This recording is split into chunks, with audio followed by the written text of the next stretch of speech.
Қылмыскер. Әсерлі әңгіме. Бәріңізге сәлем. Құрметті оқырман, видео басталмас бұрын каналға тіркеліп, қоңыраушаға басып, қазақ арнасының дамуына өз үлесіңізді қосыңыз. Мама, тұршы. Тұршы деймін. Мама, қарным ашты. Бояуы оңған футболкасының жағасындағы жыртықтан бұғана сүйегі ырсиған кішкентай Асқардың анасын жұлқылап отырғанына біраз болды. Кірі баттасқан, көк диванның үстінде жұқа көрпеше мен басын бүркеп жатқан шешесінің қыбыр етер сыңайы жоқ. Мама деймін. Қорс-қорс жылаған бала әлсіз қолдары мен жамылғыны тағы жұлқылады. Қарным ашты ғой. Барша әрі. Темекі мен арақтан уланған дауыс барқ ете қалған. Асқар қуанып кетті. Маматай, тұршы. Анасы жамылғыны әзер ашып, ісіктен кілкіп тұрған қабағының астындағы көзін әзер ашқан күйі бұған қараған. Көгілжім тартқан жүзі де, кіреукіленген көзі де жиреніште еді. Жоғал дедім. Шешесі көрпені қайта бүркеніп алды. Жыламсыраған Асқар орнынан тұрып, ас үйге беттеген. Шешесін енді мазаласа, таяқ жері анық. Оңдырмайды. Өткенде бос шишамен жіберіп ұрып, басының қанын судай ағызған. Стақандар, тұқыл шашылып жатқан, дастарқаны жұлым-жұлым үстелге телміре қарап, бала біраз тұрды. Сосын шпроттың бос қалбырын алып, саусағын ішіне жүгіртіп, жалады. Майдамінен басқа түк жұқпады. Түбінде қалған жұрнақты түнде өзі жалап жұқтап қойған еді. Нан қиқымында саусақпен теріп жеген. Тіпті еденге түскен қоқымды да алақанымен сыпырып, аузына салған. Ол су ішпекке бұрылды. Аттай берді де кілт тоқтап. Неге екені белгісіз, тоңазытқышты ашты. Мұнда түк жоғын біледі. Жарық қиылған 3 айдан бері де үңірейіп, ішінен күлімсі иіс мүңкіп тұрған тоңазытқышқа біраз қарап тұрды да жаба салды. Сосын шүмектен ұрттап су ішкен. Көк қарын болып көп ішкеннен су дәмінен де жүрегі айнитын болған. 1-2 ұрттады да қойды. Ортаңғы бөлмеге қайта келіп, сопиып тұрды да қойды. Дядя Генаны тауып алсам бекен, деген ой жылт еткен. Тез айныды. Дүкен маңынан шықпайтын Гена тиын-тебен тапса да тек арақ алады. Оның шын аты Ғалым екенін бертінде естіді.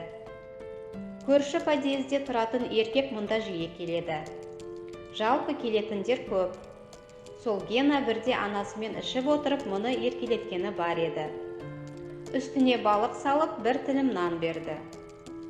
Тәтті суынан құйып берді. Қолыма қарға тышты деп Гена ағай лепіріп отыратын ондай күндер сирек те болса болып тұрады. Ал басқа уақытта жолауға болмайды, оңдырмайды. Ты что, закуску в хачик превращаешь? Деп айғайлап, құлағын бұрап, арық қабырғасынан мытап-мытап жібереді. Қолы тастай өзінің. Асқар сонда да оның келгенін тілейтін. Тіске басарларынан 1-2 асаса да жанға қуат. Есік алдындағы қоқыстың да қожайыны сол Гена. Ақтарып жатқаныңның үстінен түссе сабап тастайды. Осы маңдағы әр үйдің контейнерлерін бір-бір Гена қорып жүр. Асқар кейде түн ортасында барып ақтаратын. Қараңғыда маңдыған нәрсе табу қиын. Өткенде көгеріп кеткен бір шұжық тапқанына қуанып, тоя жебеді. 1 сағаттан кейін іші бүріп, көзі аларып, дүние шыр айналды. Аузына сасық дәм келіп, жүрегі көтерілді.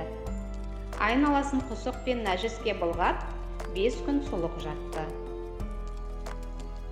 Дәрменсіздіктен кранға жетіп, қара су ұрттай алмады. Шешесі тек 3-ші күні 2-3 адаммен бірге келіп еді. Шаламас екен. Басымнан сипар деп еді, керісінше болды. Иттің баласы, үйдің ішін боқ сасытыпсың. Деп талмаусырап жатқан мұны 2-3 мәрте қойып жіберген. Асқар соққыны сезбеді. Шешесі болса қасындағыларға ыржалаңдап: «Бала ғой, кейін жуып алармын. Жүріңдер, ана бөлмеге барайық», деп ас үйге кіріп кетіп есікті жауып тастаған. Мұның қайта-қайта су сұраған әлсіз үнін естімеді. Бұл аздап әлжиіп, орнынан көтерілген кезде де шешесі үйде жоқ еді. Сол дерт мұны қатты әлсіретті. Еті қашып, өңі сарғыш тартты. Іші тоқтамайтын болды. 5-ші сынып оқуы тиіс баланың түрін қараған адам 2 әлде 3-ші сыныптың оқушысы екен деп ойлайды. Асқар ілби басып есікке беттеді. Бірден шығып кетпей, аяқ киімге арналған жәшіктің үстіне отырды. Қайда барады? Мұны көршілер де жақтырмайды. Бәрі сұстанып, жирене қарайды. Көре қалса айналып толғанып, азын-аулақ азық беретін, жұма сайын шелпек пісіріп, Асқарға ұстататын жалғыз алтын апа бар еді. Өткенде өліп қалды. Есік алдына көп адам жиналды, Құран оқыды. Сол күні Асқар көп жылады. Неге екенін білмейді, солқылдап еңіреп өз-өзін тоқтата алмады. Ақсары, ет жеңді жүзінен жылылық есіп тұратын, басынан аппақ орамалын тастамайтын, сол кемпірмен бірге мына әлемнен мейірде кететінін кішкентай жүрегі сезгендей-ақ екен. Алтын апаның үйін қызы мен күйеу баласы тез сатып жіберді. Бір қара шұбар аға алған. Келгеннен бұған тиісті. Қай кезде көрсе де, мен сені милицияға өткізем. Жоғал, деп жекейді де жүреді. Қарны үлкен әйелі де осыларық подъезді сасытып болды, деп шапылдайды. Шешесіне бәрі бір, елемейді. Келістіріп бір боқтайды да жүре береді. Ал Асқар дәлізге шығуға қорқатын болды. Есіктен аттап басса, аулақтау кетуге асығады. Әкем болса, ана қара шұбардың тұмсығын бұзар еді, дегенді жиі ойлайды көше кезіп бара жатып. Асқар 2-ші сынып оқып жүргенде, бұлардың отбасы бақытты еді. Әкесімен паркке баратын, мұны мойнына отырғызып алып, хайуандарды көрсететін, балмұздақ, кола әперетін, мамасы мен папасының ортасында ұйықтайтын. Мұғалім отбасыларың туралы айтыңдар деп сұрағанда, менің папам ең күшті, мамам ең сұлу дегені әлі күнге Асқардың есінде. Үзілісте балалар сенің емес, менің мамам сұлу деп ұзақ таласқан. Рас, ол кезде мамасы өте сұлу еді. Одан кейін ұрыс. Күнде мамасы ұрыс шығаратын болды. Папасы да Мұрат деген біреуді айтып, түтігіп сөйлейтін. Түрі жаман болып кетуші еді. Одан кейін папасы үйге қонбайтын болды. Тек жексенбі күндері келіп, мұны құшақтап, бетінен сүйіп кететін. Қыдыртайын десе мамасы жібермейді. Бір күні Мұратты көрді. Өзі үйге келді. Мамасы екеуі құшақтасып, сыбырласа беретін. Асқардың жыны ұстайтын, қызғанатын. Мұраттан аулақ жүруге тырысты. Оның да мұны еркелете қойғаны шамалы. Бірде шалбарын жыртып қойғаны үшін мамасы ұрысты. Мұрат белдікпен ұрды. Денесі тыз-тыз еткен сайын бақырып жылаған мұны жұлқып, анадайға атып жіберді де, өшірініңді, өлтірем күшік, деп айғайлады. Бұл мамасына тығылып еді, ол араша түспеді. Мұрат тағы ұрды. Сосын белдікті былай тастап, мен сені нағыз еркек қыламын, түсіндің бе? Деп жүзіне үңіле қарады. Түсіндің бе деймін? Бұл иә деп жылай берген. Кейін осыны іздеп келген әкесіне айтып еді, папасы ашуланып шыға келді. Үйге қарай жүгіріп, есікті солқылдата ұрды. Жүгіріп шыққан Мұратты тас еденге атып ұрып, сен бе еркек? Тағы ұрсаң қаныңды ішемін деп тепкілеп еді. Мамасы шыр-пыр болып араша түсті. Асқар болса әкесіне сүйсіне қарап тұра беріпті. Мұратты күшті, батыр деп ойлайтын. Үлкен адамның балаша бақырғаны қызық екен. Құдды бір тиіп кетсең бақырайып жылайтын Сәтбек сыныптасы секілді. Папасын түйгіштеп жүрген мамасын түсіне алмады. Жылауық Мұратты қайтеді. Тез арада полиция келіп, папасын алып кетті. Ал бұл сол күні өлімші болып таяқ жеді. Мамасы: «Сауап, жында әкеңе үйдегіні неге айтасың?» деп жайбарақат тұра берген. Сол төбелестен кейін папасын көрген жоқ. Көп ұзамай үйде тағы ұрыс шыға бастаған. «Кет салдақыңа!»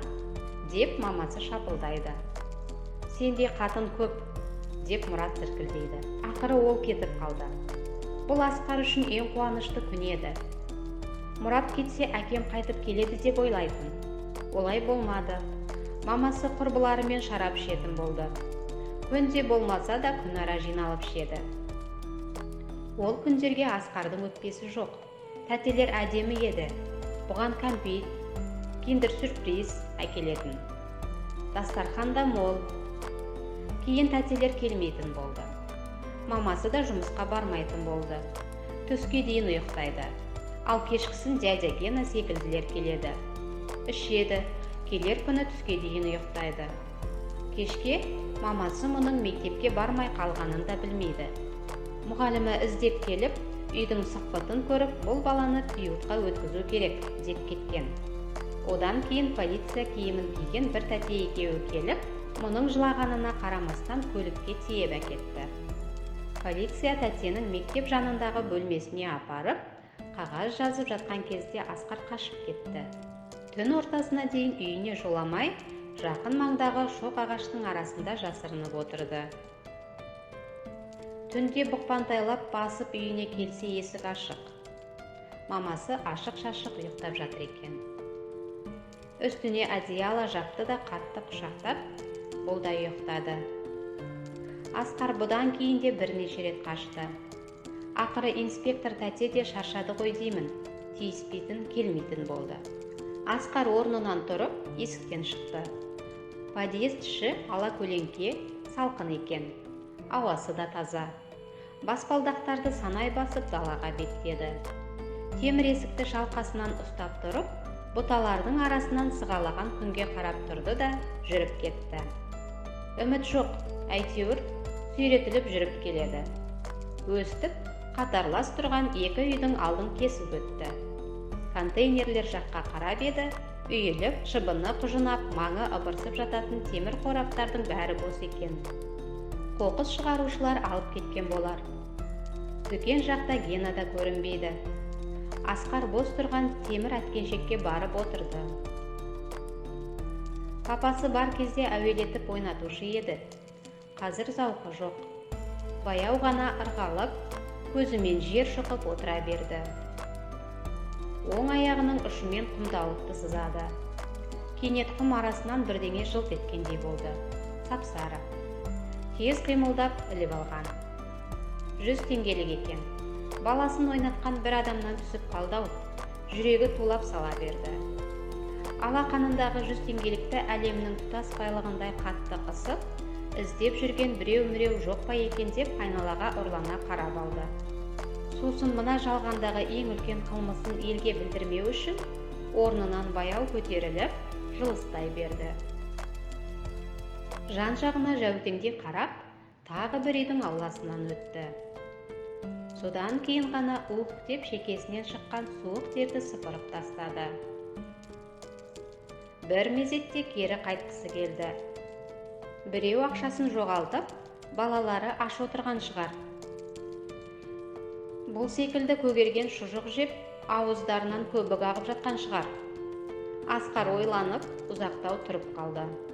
Жүрегі сазды, бас айналды. Қойшы, деді бір уақытта көбірлеп. Кімді іздейді, кімге апарып береді? Біреу менікі еді деп алдап кетсе ше. Неге екенін білмейді, жылағысы келді. Папасы елестеді. Саусағын безеп, ұрлық жасасаң аямаймын, дейді. Қайтарып беремін. Өсейін, жұмыс істеп, бай боламын, сол кезде қайтарып беремін. Ұрыспашы, пап. 100 теңгелікті сығымдаған Асқар өзінің күбірлеп тұрғанын да сезбей қалды. Сосын дүкенге қарай беттеді. Бір бөлке нан алып, сумен жесем деген ой тым тәтті еді. Жете бере қалт тоқтады. Әлдене есіне түскенде қалтасын ақтарды. Өңі қуарып кетті. Бұрыла сап кері жүгірді. Үйге қарай құстай ұшып келе жатып, Асқар өзіне мұндай күш қайдан біткеніне қайран қалды. Жеп-жеңіл. Баспалдақпен тез көтеріліп, үйге кірерде тоқтады. 100 теңгелікті аяқ киімінің табанына салды. Сосын есікті еппен ашып, ақырын басып төрде тұрған шифонерге беттеді. Тартпадағы ескі альбомды сілкілеп еді, бірнеше суретпен бүктелген қағаз түсті. Математика дәптерінің ортасынан жұлынған парақта жазу бар еді. Ол жазуды Асқар бірнеше қайтара бастырған. Тек бірінші жолы көмескіленіп кетіп, нақтылай алмаған. Көп ұстай берсе қағаздағы сияда өшіп кететінін парақты уысынан шығармай жүрген кезде білмеп еді. «Балам», деп еді әкесі бір қыдыртып жүргенінде, «балам, мына қағазды жоғалтпа. Менің туыстарым осы ауылда тұрады. Мен кетсем де осы жаққа барамын. Тірі болсам, аман болсам адаспаспыз. Ал әлде қандай күн болып жатса, туыстарың осында жүр екенін біліп жүр. Сақта. Өзекке теппейді. Өскенде іздеп тауып аларсың». Үйге келген соң қағазды анасына көрсетпей, әр жерге тығып жүрді. Түнде қолына ұстап жататын. Сөйтсе сиясы кете бастапты. Бастырды. Әкесінің жазуын сүйсіне отырып қайта жүргізіп шықты. Тек бірінші жол. Атырау ма еді, Маңғыстау ма? Ұмытып қалғанын қарашы. Асқар селк ете қалды. Дивандағы анасы аунап түсті. Жалт бұрылып еді, анасы бұған сығырая қарап жатыр екен. «Мама, қарның ашты ма? Не, тамақ сатып әперейін деп бедің?» Анасы көтеріліп отырды. «Былшылдамай ана бөтелкелерді қарашы, түбінде бірдеңе қалып па?» «Мама, менің қарным ашты, тамақ жейікші». «Сен жалмауыз тоймайды екенсің. Мені жұтпай тоймайсың». Баланың ызыңын көтере алмаған шешесі айналасын сипақтап лақтыратын бірдеңе іздей бастап еді, Асқар сыртқа зыта жөнелді. Далаға шығып, аяқ киіміндегі ақшаны алды да, асығыс суға салып, қайта жүгірді. 100 теңге тапқан тұста, әткеншекке сүйеніп, шылым шегіп екі адам тұр екен. Олардан секемденіп орақта қашты. Жүгіріп барады. Жүгіріп емес, құстай ұшып барады. Бір уысында ақ парақ, бір уысында ақша. Қос алақаны күйіп кетердей.